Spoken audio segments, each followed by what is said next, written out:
Hello, time for a Man in Gray book review. Today's book is The Siege of Leningrad by Rupert Cawley. This is part of the History in an Hour book series by Harper Press. It was published in 2012 and it's 78 pages.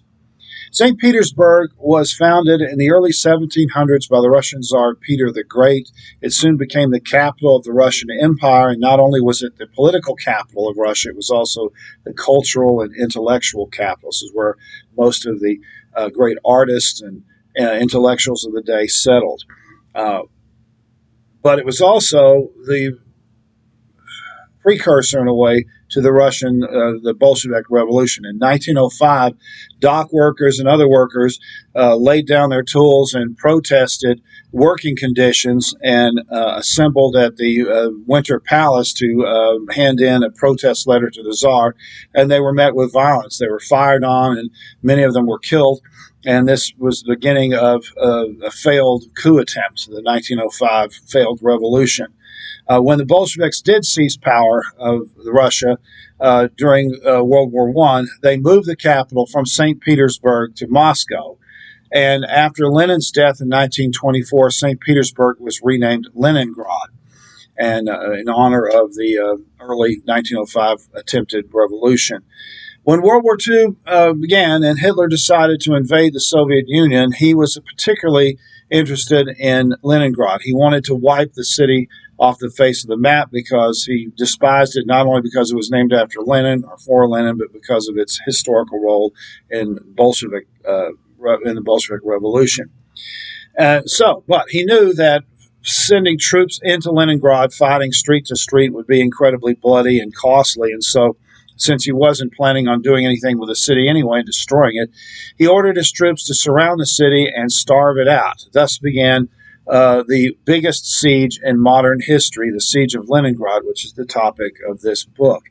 The Siege of Leningrad lasted 29 months. This book explains what happened, why the siege happened in the first place, why the Russians weren't able to defend the city very well, and it goes into really graphic detail about some of the horrific conditions that the civilians inside the city were forced to endure for those 29 months. Of course, one of the problems is that Stalin purged most of his capable generals and military officers during the 1930s. He was paranoid about being overthrown by the military, and he basically almost any competent general was suspected of treason, and many of them were arrested and executed. So by the time the war broke out, he was surrounded by generals who were put in place because of their loyalty and their fanaticism toward communism rather than their competence. And anytime you value loyalty over competence, you're going to get in trouble. And that's certainly what happened here.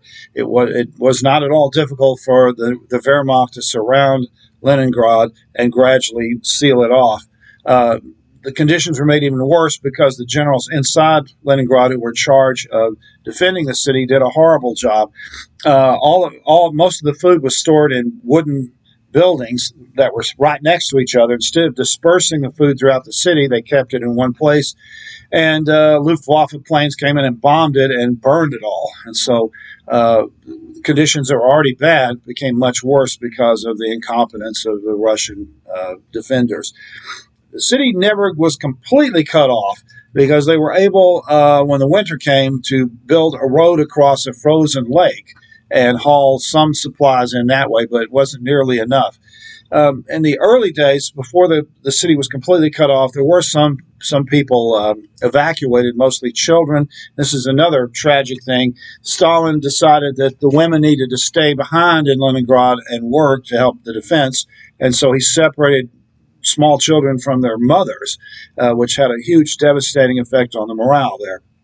But eventually he decided that the evacuations would make him look bad. It would make it look like they were losing the war, and that it made him look like they were giving up on Leningrad. So he stopped the evacuations, and then when the Wehrmacht sealed off the city, there were thousands and thousands of people trapped inside the city with no food, and that led to massive starvation.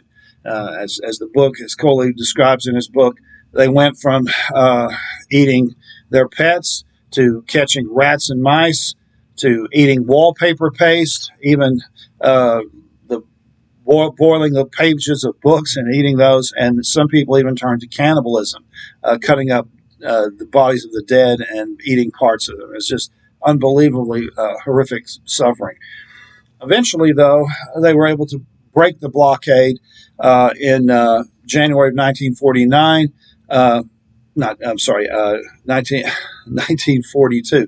They were able to break the blockade partially and start getting some supplies in and restarting some of the electricity and so forth.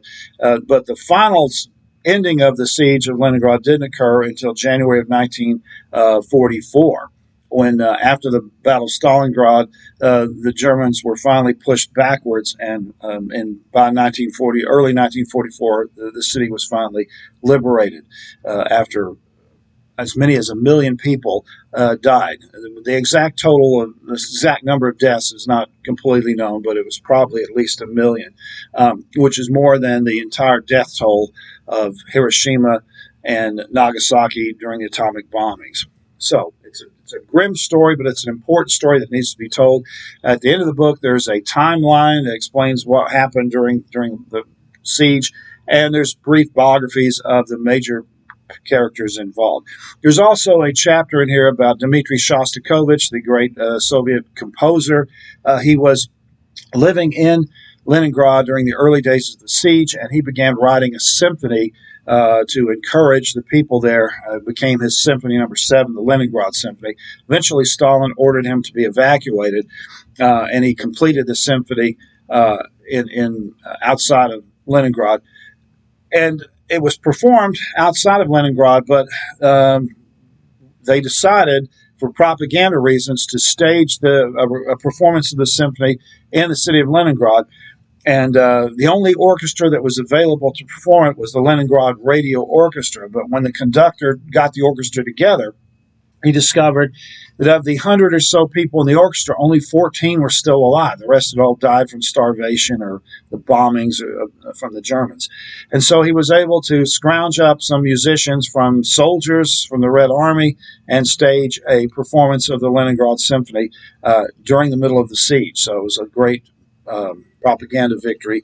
And the symphony went on to become widely popular, not just in the Soviet Union, but outside as well. A microfilm copy of the score was smuggled out of the Soviet Union, and it was performed in the United States and Great Britain to great acclaim during the war.